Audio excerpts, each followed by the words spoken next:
Welcome to Sales Players, the #1 podcast for top players in B2B sales. Whether you're a seasoned pro or just starting out in the world of sales, this is the show for you. We're all about bringing you fresh, actionable ideas to supercharge your rev gen game. We dive deep into the mindset, habits, and tools used by top performers in the industry. Generate more leads, close more deals, and build wealth and financial security in B2B sales. So if you're ready to level up, you've come to the right place. Join the conversation with other like-minded sales players and continue the discussion beyond the show. Hit the subscribe button, tune into the Sales Players, and let's start winning together. Okay, tell me if this sounds like you. You're a sales hunter with literally hundreds of target accounts in your territory and no idea who in your patch is even in the market for your solution. You've pulled all the reports, built all the lists, and you've done a bunch of account research, but you're still in the dark about where to find your low-hanging fruit. And look, you could waste another quarter smiling and dialing, grinding through a cold list, and blasting out emails, or you could do what I do and get Leadfeeder. Leadfeeder identifies the companies that visit your company's website and tracks on-site activity so you can see which leads from your region are ready to buy right now. Leadfeeder has customizable notifications, lead scoring, routing, and it works seamlessly with your CRM system. Right now, Sales Players has got the hookup on an extended 21-day free trial offer, so be sure to use the link in the show notes to sign up. Oh, and you should probably forward that link over to your ops team so they can get Leadfeeder set up for your whole team. Stop burning time and resources on leads that don't convert and sign up for Leadfeeder. Hey there, Sales Players. Today's episode is brought to you by our amazing new sponsor, Lemlist. Whether you're closing deals or nurturing leads, Lemlist is your all-in-one platform for personalization outreach that converts. Picture this. You craft a killer email campaign in minutes using Lemlist's intuitive drag-and-drop editor. Want to stand out? Lemlist is here to help with advanced personalization that lets you dynamically insert custom images, videos, and even personalized landing pages based on your persona. With Lemlist Analytics, you'll know exactly who opened, clicked, and replied to your emails. Join thousands of sales professionals who trust Lemlist to supercharge their outreach efforts. Use the link in the show notes below and start your free trial today. Your personalized outreach just got a whole lot easier. Happy selling. All right, we are officially live here with Shane Jamison. Shane, welcome. Thanks, guys. I'm excited to be here. Well, Shane, before we even get into it, I mean, today is the last Friday of Q2, and I really want to get into it of just talk to us about who you help, and really I want to talk about mindset. I think before we even hopped into this conversation, just mindset just really has been resonating with me today of just, you know, how are people like looking at their past quarter. I didn't make quota. I exceeded quota. I don't know what the fuck is going on. Like, what are some things that these are some discussions that I want to have with you, because I think it's really on the top of everybody's mind right now. Yeah, that makes sense. And, you know, it's end of quarter, end of month, end of year. It's always super stressful in sales. It's that roller coaster that we ride, and it's somewhat addictive in a lot of ways. And people get in this habit of like thinking like, I'm not going to make quota or make my number until the last week of quota. And that is, to me, that's really just an example of Parkinson's law. Are y'all familiar with Parkinson's law? Whatever you're doing is going to take the amount of time you allot for that. Right. What happens when we get an opportunity, right? We just like, it's a default date that's like end of quarter or end of month almost every single time. So I think that's one way to help alleviate a lot of that stress, is start working, like aligning with your buyer on their timeline. And that's not always tied to it may be, but it's not always tied to the end of the quarter. That helps alleviate a lot of that stress right there. But I think it's, I shouldn't say no one is making quota, but it doesn't feel like there's a lot of people succeeding in every company. I think the stat is that, at least in the headlines, right, we're not seeing that a lot of people are succeeding. 38% of sellers this year thought they had a chance to hit their number.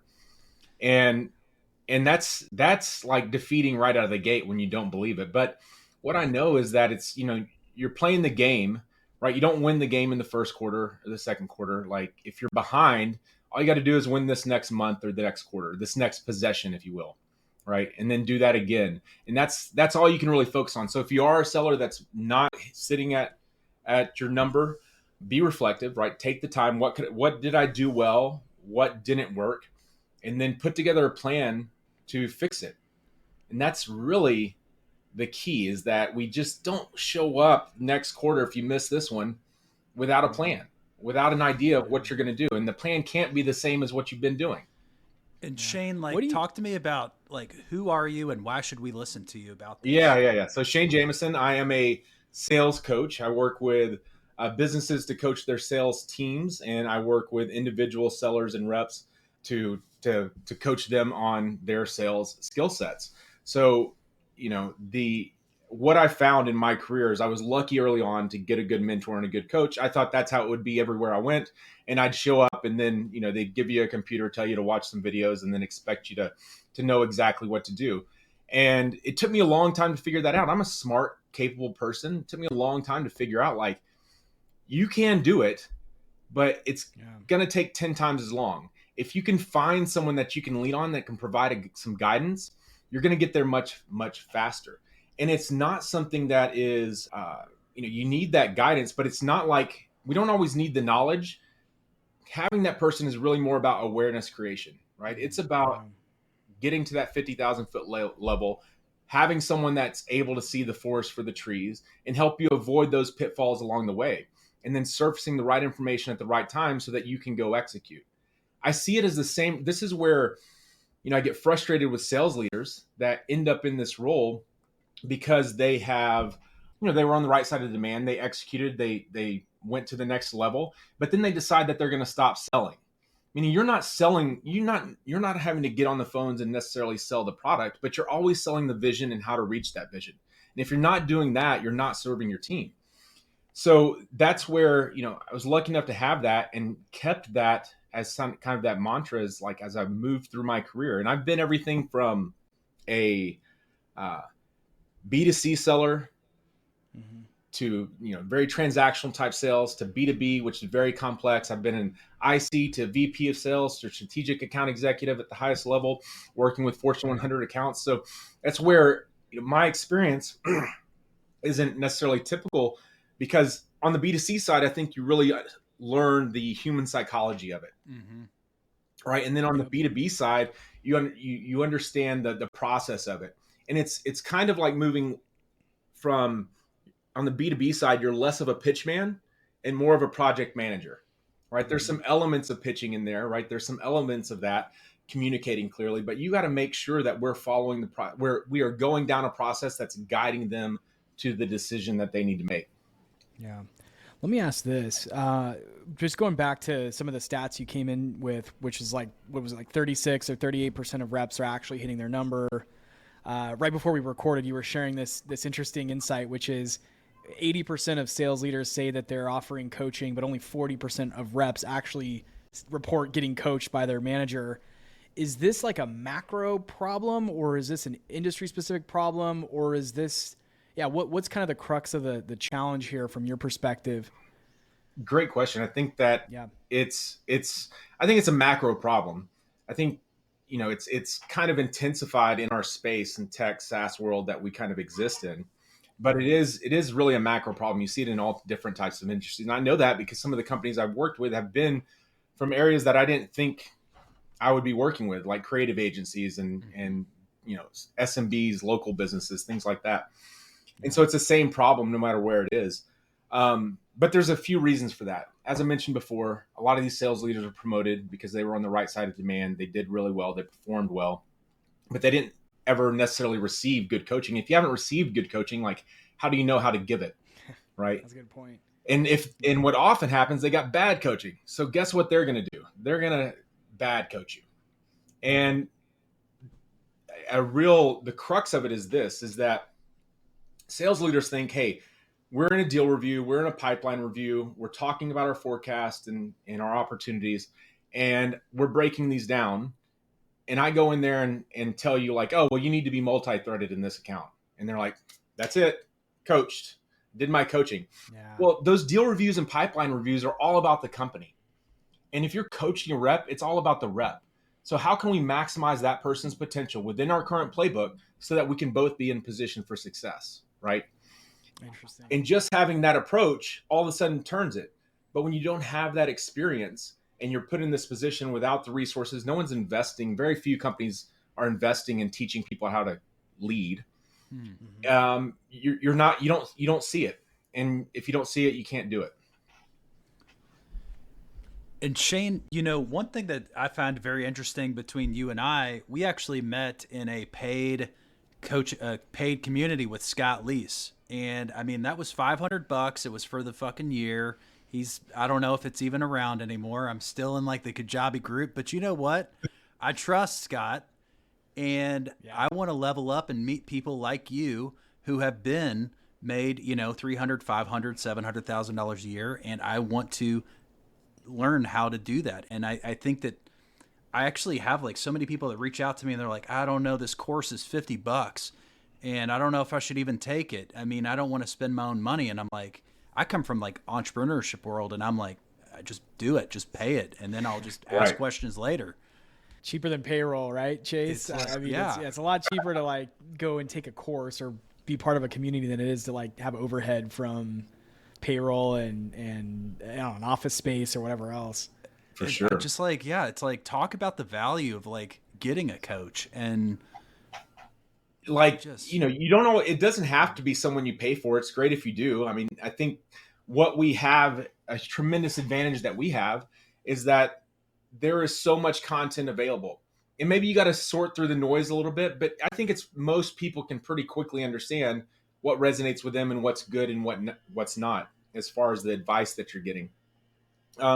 So just get out there and start consuming the podcasts, consuming the YouTube videos. And I'm a big believer that you are the average of the 5 people you surround yourself with. We don't have to be an immediate, you know, connection with each other, but like, how can I look up to Scott. So how can I get closer to Scott? In that situation, it was like, he's got a community. Great. I'm going to join that community. That's worth the investment. But, you know, when I started, it was, there weren't, you know, the internet wasn't like it is today. You didn't have communities. You didn't have these type of things. And it was books. And I'd always been taught, like, you know, always have enough money to spend on a book, always have enough money to spend on education. And it's the same thing, just in different levels now with the communities and the courses and the different things that you can do. So that is really, it's like when there is a problem, like I'm going to go out and figure out how to fix it. And a lot of people, I think, just feel helpless. They don't feel that they're not hearing this from other people. They're not surrounded by this in their work situation or their home situation. So they don't know, or they just never been taught. But like, I'm a big believer, identify those people that you look up to, like create a list on LinkedIn, make sure you're consuming their content, and then find out a way to engage. It's one thing to consume. We've got to then apply that education. And then the next level is like, share your thoughts on it, teach it to someone else, right? And that's how you start to master any specific craft or topic. Yeah, it's funny. We had Chris Orlob from P Club on the show a couple weeks back, and he said something that I keep thinking about, and we've brought it up a couple times, Chase and I, in just our conversations. And he said, you know how everyone always says you're the average of the 5 people you spend time with? He says you're also the average of the 5 creators that you follow on social. Right. So if you're following, you know, specific personas like Chris himself or Scott Leese or whoever, you start to kind of adopt some of their style and their ways. I think it's really interesting. Maybe tell us about some of the people that are, you know, on your follower list, your top 5 that must follow GDM thought leaders. Right. So this is something that I would say a year ago, I think we started talking about this before the recording started, but a year ago I said, hey, you know what? I've got to go all in on sales or on LinkedIn, because that's where the people I can help are at. And that's what I did. And so, but I not only did that, but all my social, I started to really curate those lists so that I knew, like even on LinkedIn and Facebook, it's like who I want showing up in my feed need to be the people that I can learn from, right? Mm-hmm. Yeah. Mm-hmm. And so I curated that list and put everything together. And when it comes to sales leader in the GTM space, I mean, I think it's a lot of your common names, right? And it evolves over time, but KD, it's Scott Leese, it's Ian Koniak, and like Marcus Chan, and I mean, there's so many good ones. Chris is someone that I follow, and then some people that are smaller, right, that are putting out good advice, but they don't have necessarily 100,000 type, a following. But it's finding those people that resonate with you and just building that list. Like I have a folder of all those people's 30 something. I'm looking at it right now. There's like 32 LinkedIn activity pages that I've bookmarked. So I just open up that folder every day. I don't even look at the feed really. I open up that folder and then I just go through their feeds. And then I quickly am able to see, like, is this something that is interesting to me, or do I need to move on? And I comment or engage where I can. And that's it, because I learn from that engagement. Like when I put something out there, like I'm learning, I'm wanting to test my thoughts. Am I thinking about this the right way? Or am I going to say something and one of these guys is going to come back and like, you're an idiot. You're not thinking about it right. I'm okay with both, right? I'd prefer that than like look like a moron and no one tell me, right? So I think putting your ideas out there and articulating that pressure tests those ideas and ensures that you know what you're talking about. Yeah. Did you go to Surf and Sales? Have you been to that? Yeah, that was a good question. I did. And so I think, like to your point earlier about community, when, let's see, like right before COVID happened, I'd started a new role at Smartsheet, strategic account executive. And I just knew that I needed to get more. And this was like COVID had hit. And so everything was remote. Right. So you couldn't be in the office with the people and like really see who the best sellers were and what they were saying. And so I just started looking for those communities, and I joined Pavilion, was the first one that I joined. And luckily they've got a great Dallas chapter, and that's been a game changer for me. Just the support and the network that I've met through them. And then I'd followed someone like Scott. Surf and Sales comes up, and I'm like, I had made the decision that I'm going to invest myself. Like I'm going to go to Surf and Sales. And I would say that maybe I was a year or so into that role. And, I was kind of at a crossroads because I was making good money. I was an individual contributor making good money. I thought this is what I was supposed to be doing. But I knew that what really floats my boat and what lifts me up is being able to have an impact on others. And I think for me, that's one of the challenges of selling B2B is that, especially where you're selling high level complex deals, a lot of the emotion and the human element gets taken out of it. Yeah. And you don't always see how that's really impacting, Susie and marketing's life. Right. And I want to get closer to that. I know that over the last 10 years, I've been providing help. I was one of the first members of a platform called Clarity.fm, which was I was that because I met Dan Martell. I called it the CEO phone sex hotline. That is what it was called, and I paid Dan Martell $15 a minute for him to tell me something. I don't give a shit. No, I mean that is it. It was like it was a tremendous platform, and it connected people, startups that needed the help in these areas, and you could just book appointment. And so I met Dan at a company, and he had just sold his recent company. So it was acquired by the company I was working at. We met there. And then he was just like, hey, you'd be great on this platform. I just left a VP of sales role. He'd be like, you'd be great on this platform. And so I started doing that. And that's really where this started, right? It was just like being an expert for these startups. Over the years, that turned into like lengthier engagements with these people. We built relationships, and I was able to help them. And so that was really how it all got started. Yeah, for sure. What was your per minute fee, Shane? What was your per minute fee? Oh, I have no idea. I think with the friends and family. Right. I don't remember. Maybe, I'm sure I started like $50 an hour, and it just went up. I think, it was pretty funny. It was per minute. I remember like getting on this and calling Dan, and it was like $14 per minute. And I was like, is this going to be fucking worth it if I get on this call with this asshole? And it was. But I was like, $14 a minute. This is crazy.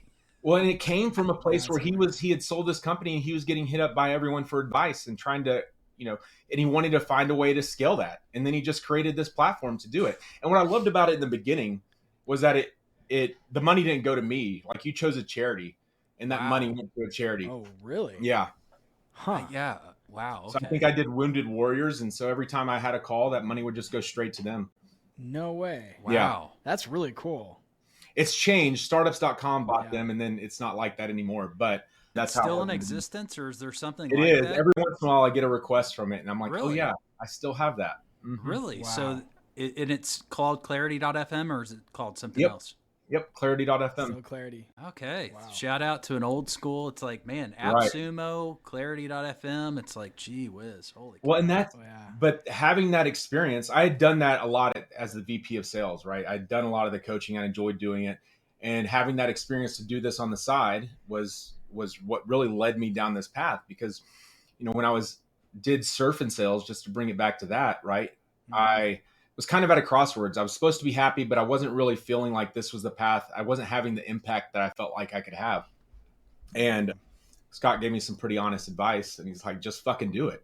Like, stop waiting for people to give you permission, right? And that started me on this path, like, okay, I can do this on my own. And really, like, that has been, I made the decision to leave my last company as I got off a call with a big company, a global call, and they were in Singapore. So it was like 9:00 at night. And I get off the call and I'm just like banging my head against the wall because nothing's working the way we had planned it out to go. Right. And then one of my clients was on the next day. I got off a call with one of my clients that I was advising for, and like I was pumped and I couldn't like go to sleep. And I was like, oh, dude, like to have those things happen like so close together just made it very clear for me that, okay, you need to find a way to do more of this stuff because that's what's going to float your boat. And then you're hitting really close to home for me, and Chase knows this, but yeah, I'm at some point, I've been in the enterprise like SaaS game for a handful of years now, and it's super lucrative. It's fun. It's a great skill set. I wouldn't change a thing. But when I think about like the next 5-10 years, it's like, man, how much, to your point, like the Singapore call, how many more slide decks do I want to build out? How many more like RFPs do I want to complete that are like 700 pages?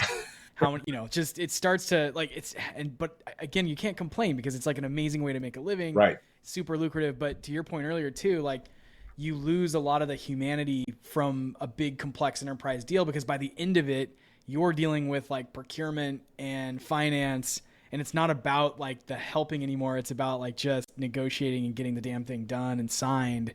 And so I miss like earlier on in my career when it was more, what I was selling was more impactful. Like you could see the fruits of it a little bit easier.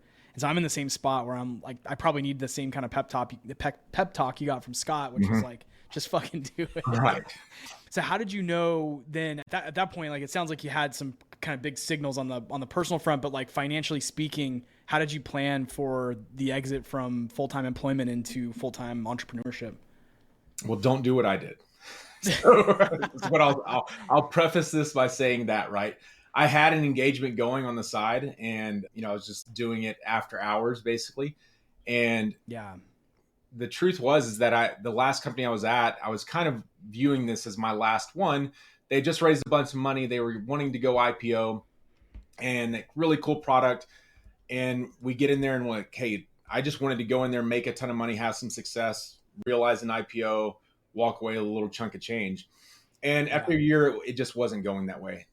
As smart and as great as the people were, there were just some big hurdles that we weren't, when it got to the enterprise level, there wasn't a fit that we needed to hit. Right. And I realized that it didn't really matter what I did. We're not able to create repeatable processes. We're winning deals, but they're all different. And that's just not going to grow it to where it needs to grow. So at a certain point, I just had an honest conversation with my leadership. And I said, hey, I've exhausted everything I know to do.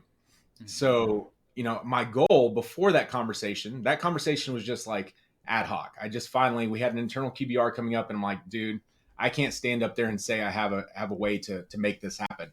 I'm like, I wish all the best. And he was great and helped sort of transition out and we moved the accounts over. But I wanted 6 more months out of this.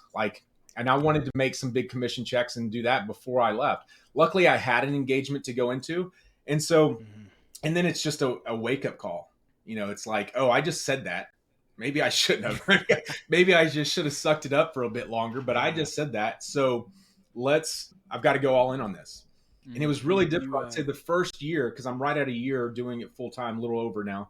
Wow. The first year, it's just like trying to find your footing as to where you fit and where you're going to have the greatest impact. And so that's what I've done for the first year, and a lot of different engagements and work. And I think it's gotten me to the point where I am now. Luckily, I used the clients I had, the engagements I had, those turned into referrals. I did what I know how to do as a seller and did the direct outreach, started investing on LinkedIn. Mm-hmm. And so things have consistently come in, and it was able to replace my salary in that first year. Wow. Which was great. And now it's just the path, like, how do I double that, right? How do I start to replace my real income? Yeah. But even doing that, even like just replacing the salary, it's something that lights me up, and I just know that I'm doing the right thing. And it's effing challenging. Like, there's just the ups and downs, and you think you have it all figured out. And then the next day you get a call from a client like, hey, we've got to pull the plug, and you're like back to square one. And so it is, it's a journey for sure, but you just have to embrace it and know if you're doing the right thing. Like, it's going to be hard, but you just keep going. Hell yeah. But don't do that. It's super stressful. Like, I have a family of 5, right? I've got 3 little girls and a wife. Okay. So, you're giving me a lot of inspiration here, though. I got kids if too. I can do it, man, like, yeah. Because here, what you have to think is what's the worst possible situation for you? Like, if it just fails horribly, where does that put you? Are you going to be out on the streets? Maybe you shouldn't do it. But I would imagine that's not the case, right? You're not going to be out on the streets. You're going to have to. You're going to be able to go get another. Damn. Jesse, well, I have socks. I know. I have major loss aversion though. Like, I would not want to watch my retirement accounts drain down. Although I have to ask myself, is that a price that I'm willing to pay to be fully free and able to be self-employed? And that's been one of the struggles. I've pretended to put my kids as kind of an excuse, but I don't think my kids are an excuse not to do it. In fact, if anything, I think it's a reason to do it, to kind of model to kids like, hey, look, I'm living true to myself, and I'm going to do my dream, whatever that takes. And, hopefully it's not going to put anyone in harm's way, but I'm not going to just sit back and coast. I'm going to go and pursue what I want to pursue. So I think it's as a parent, how powerful is that example, right? You can say and tell all you want, but they're going to see what you do, and they're going to follow that. My wife runs her own business as well. And, 3 little girls, I want them to grow up strong, independent, and see that what's possible out there and not feel like they have to go down this specific path if it's not the right one for them. And that played a big role in me doing this. Is like, are they going to see dad, having the outward success, but being a miserable person? Because even though I wouldn't be with them, but they wouldn't, anything that you're doing, it should light you up when you talk about it. Right. And I never wanted to talk about work because it didn't light me up. So they wouldn't see that side of me. Right. And that's not how I want to live my life. And so that they were a huge motivation for doing that. And I had to have that realization, I'll go bankrupt, right? If that's what it means, because I know what's on the other side is so much greater than anything I could ever achieve going down this other path, right? And once I just said that, okay, worst case scenario is not going to be that, it's going to suck, but it wouldn't be that bad. I could go get another job or whatever. Then it all is worth it, because I know that in year 2, year 3, things are just getting better. And maybe it makes me $1 million, great, but it'll lead me to something that really ensures not only my financial freedom, but just my personal freedom. And that's what I want to be able to do. I feel very fortunate. I'm a believer that sales skills are life skills, right? What you learn in sales makes you a better dad, makes you a better husband, makes you a better friend. It's because it teaches you how to communicate and listen. So that's why it's a natural transition, right? To just move from that role to this role and be able to teach those skills to people that maybe don't believe that. Wow. Sales skills or life skills. I haven't heard that one. We're going to soundbite that clip. That's really good. And we had Richard Harris, old Scott Leese's partner, on the show, and he was really talking about sales and human. And it's just like what you were just saying. It's sellers are humans, and we're not just a That's it. sleazeball asshole who's just trying to get, higher APR out of your monthly payment and just get you. It's actually, sales is a skill. Right. It's critical. To me, I didn't necessarily grow up wanting to be the famous athlete, right? Like most young boys do. And I wanted to be a businessman. Like that's what I thought was cool. Like my dad got dressed in a suit and went to an office, and I thought that was cool. Like, and so I didn't know what it meant at that time. But as I got older, I saw that, like, I was told that the people that make the most money are in sales. I was like, well, that's what I want to do. I want to make money. And then the truth is like sales is business, right? It is at the crux of everything else that happens. Mm-hmm. And so you learn so much about business just by being good at sales. Yeah. And one thing that I think that people miss is marketing, and like, how do you market yourself? Like that is also like creating lead generation. And then the sales part like is huge. And especially if you're going into your own business, like you could have one deal, but it's like you got to consistently get those leads coming in the door. Right. I mean, there's only so much of you to go around and time you have to do that. And if you're delivering a service or a product and you're also doing all these other things, you've got to get some kind of marketing engine going that's kind of doing a little bit of work for you when you're not able to have that direct approach, right? And in full transparency, that's like been the biggest learning curve. Being a part of a company, you have that machine working and you kind of take it for granted. And then when you're forced to do it all on your own, you're like, oh shit. Like I don't know as much about this as I thought I did. I'm not as smart about this as like I thought they were dumb. And so that's been a big learning curve. I mean, I think we benefit today from having the social media, so we can have social organic content that reaches a lot of people and does a lot of marketing for us. You just have to do it. And most people are afraid to do it because it's like putting themselves out there. And I was that person, right? I didn't want to be, I'm not a look at me type person. Mm-hmm. But the challenge you have to overcome as a entrepreneur is obscurity, right? Not enough people know who you are and what you do. So how are you going to do that, right? Mm-hmm. Great if you can let the work speak for yourself, and that can reach a broad enough audience that like gets people coming to you. But I think you do that by engaging in, building and posting on social networks for whatever your target audience is. That builds some credibility and authority. It doesn't automatically turn into leads, but it starts to build conversations. People start to see you. Then you connect with them. You DM them. How are things going? All of a sudden, it turns into a conversation that leads to an opportunity. But it's not transactional. And that's what's really difficult is like if I'm coming from an enterprise seller, I've got a list. And I know I need to make this many outreaches and this many contacts, and that's going to turn into an opportunity. So it's the same thing, but there's less of that. You're selling yourself in my case. And so when I make those connections, there's a lot of weight behind it for me. And I want to make sure that every interaction adds value and doesn't feel like I'm just trying to get something from them. Yeah. So walk us through your funnel, basically. Let's just say that Chase and I are prospects. What are we getting out of your coaching program? How do we find you? What are sort of the steps to get into your funnel? And then, what's the big value ladder that we climb in order to start working with you and getting results? Tell us all about that. Yeah. So I think there's a couple things, right? There are, most of my interactions, first and foremost, connect with me on LinkedIn. You can go to my website. I'm a big believer in let's have a conversation. So there is no commitment. There is no real sales pitch in that conversation. It's typically like, hey, you're having an issue. How are you thinking about it? What's working? What's not? Let's talk about it and work through this. And that's going to be indicative of how our relationship is going to be going forward. Mm-hmm. And so there are a few different offers. There's the group offer, there's workshops, and there's one-on-one type coaching. And so I work with B2B sales teams, but also the individual sellers. And how that usually happens is I follow someone on LinkedIn in my ICP. If they follow me back, I'll send a connection request. If they connect, I just simply say, thanks for connecting. How are things going?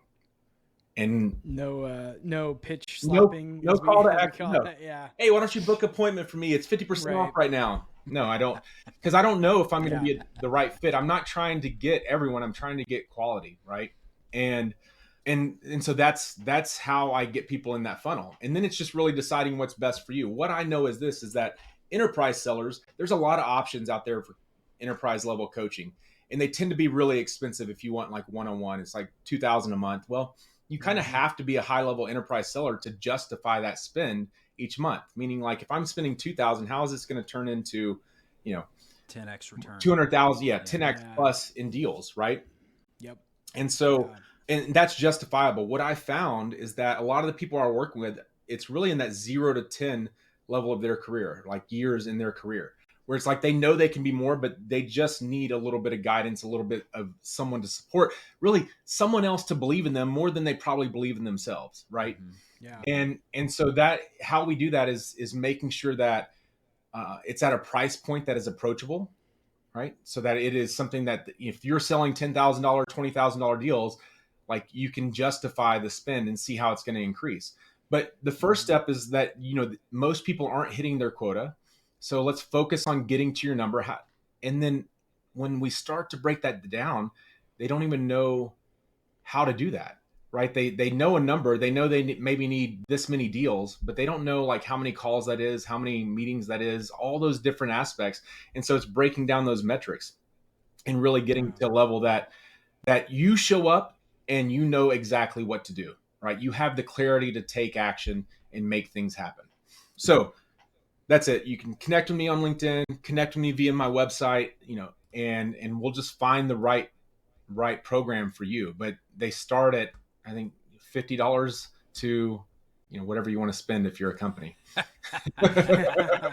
So are you focused more on individual rep training or on more of like the corporate side where like a big sales team might hire you to coach their 50 SDRs? I'm focused more. I want small groups or individual reps. Most of my I haven't focused on the one-on-one coaching because it's just happening, right? As people come to me, that's kind of happening. So I tend to get most of my business working with other businesses. To that point earlier, VPs or sales leaders say they coach, 40% of reps say they get coaching. So there's a pretty big gap there, and there's a few reasons for that. One, sales leaders are just overwhelmed. There's too many priorities. There's too big of a number to hit. They're just playing the short game, and they don't have time for that. Even though they know it moves the needle, it starts getting moved down the priority list. So many of my engagements are working with their teams, like small groups, 5 to 10 people, and just implementing not just training, but coaching, which is like we get on a call, we'll talk about topical trainings or subjects, but then we're going to get into the actual situations, the meat of it. And that to me is like, let's talk about your deals and let's do call reviews. 70, well, what is it? Only 25% of leaders listen to calls, less than 1% of calls are listened to. And that was such an integral part of my growth, was having those consistent call reviews, and I hated them. You step into them and it just felt like you were going to get ripped. But that's where that's where people get better. That's where you take the training, you watch the game film, and you see what you did wrong and how you could do better. Because as salespeople, we are full of shit when we tell ourselves, I asked that question, I know the answer to that. And you go back and like, no, they never answered it. You just assume that.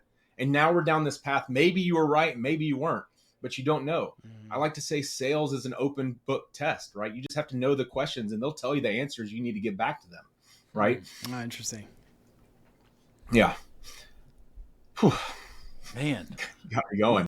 This is great, Shane. And so you just won, or I saw like, or not won, but you got recognized as one of Dallas's top coaches. Yeah, I did. So I'm very grateful for that. Yeah. And talk to us about, like, it really sounds like you're doing some in-person things. So really would like to learn more about how you would suggest for maybe an IC or a VP of sales that is working in a remote role. Like, how do you get involved in the community? How do you build a community in real life and not just online? That is so important. I mean, I think I have gone out and built a community that's with people across the world. And that's been very valuable. And now, like, when I go places, I have people I can connect with. But I'm very fortunate that I've built a strong community here. And there's a couple ways. One, join groups like Pavilion and GTM United, which we join and connect with the people that are here locally. So there's always events and just a way to get started. And you just got to show up. I think any success is like 80% of it is just showing up and doing it consistently, right? I didn't always feel like I belonged in this group, but I just kept showing up and like dealing with that discomfort. And then sooner or later it becomes more comfortable. And I'm able to get past that imposter syndrome and start actually providing some value to the group. And then for me, I've also gotten involved in a local nonprofit called the DEC, which is DEC, Dallas Entrepreneur Center. And they work with underserved communities, like specifically people of color and women, run businesses. And they are there to provide those resources. Being in Dallas, being in an underserved community, you're not connected to the resources that, you know, someone in Silicon Valley is connected to, right? So finding a way to work with those type of groups. And then any chance I have to do a talk or change someone's mind about sales, you know, I want to do that in person. And I think it has a great impact. I just recently did a talk for a group called 51 Vets. And this is veterans that are transitioning to civilian life.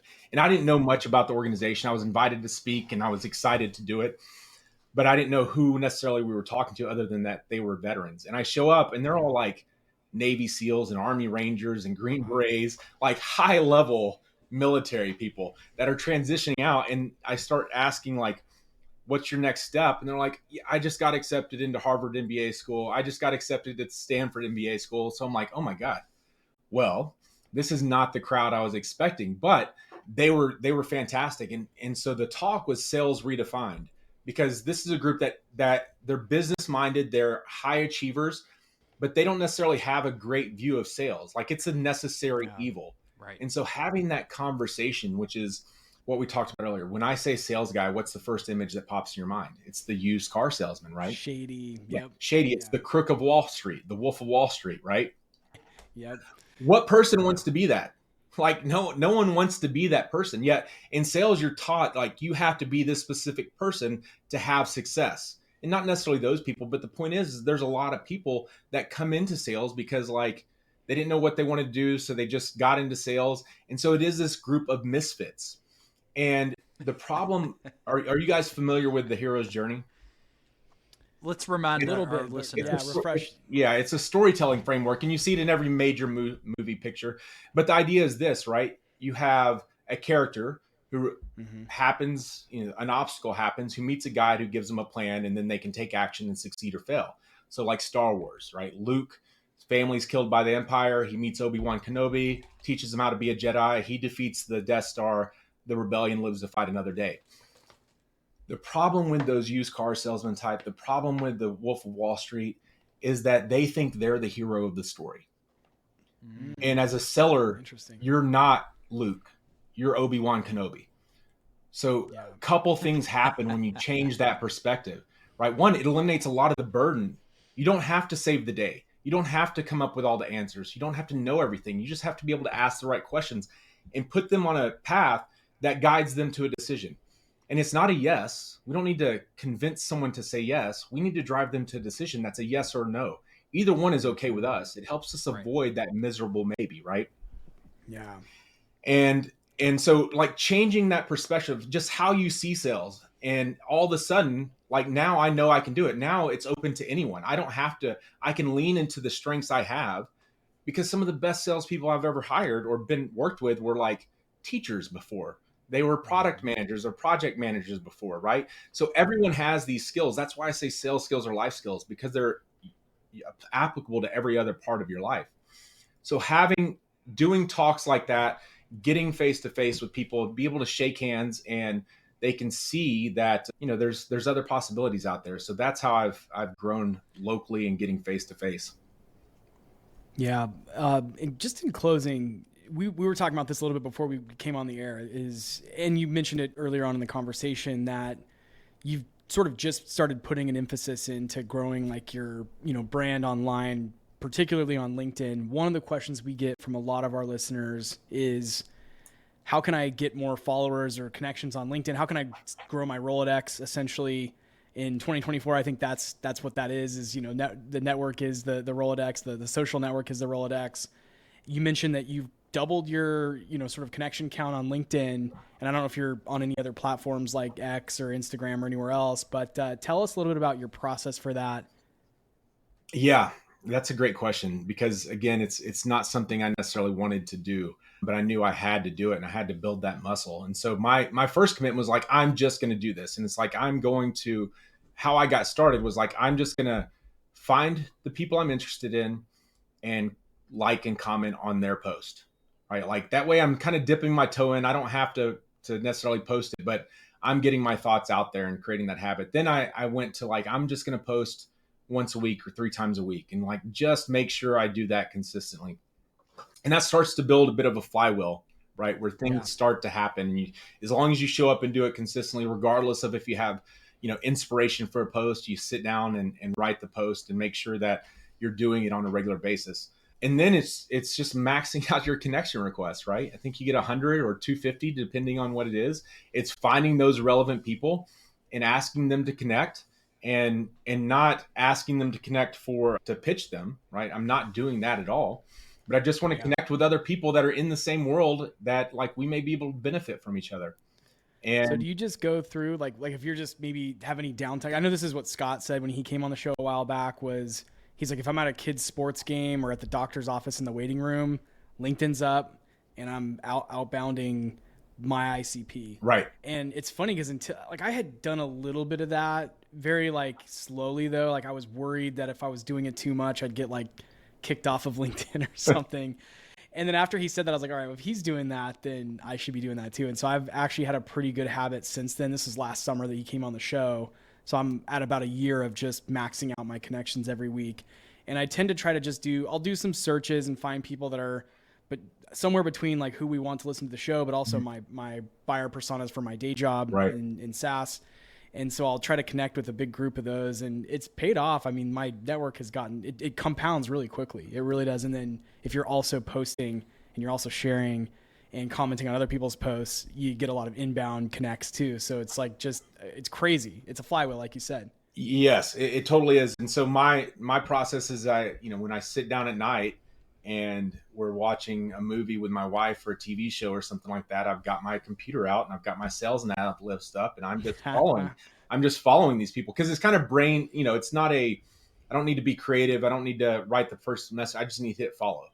And then if they follow me back, then I hit connect. Right. And then oh, interesting. Okay. Because I just go connect. I'm like out here going full in. I did run into an issue. You have your limit, and LinkedIn didn't stop me, I guess. And so I went over my connection limit.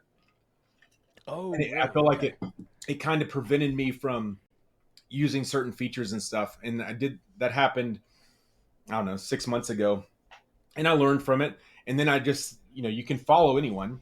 And the thing is like my sales nav lists is I have people that have posted on LinkedIn. So I know they're at least logging in. Yeah. And then the follow, and then the follow back, the connect. And when they connect, thanks for connecting. How's it going?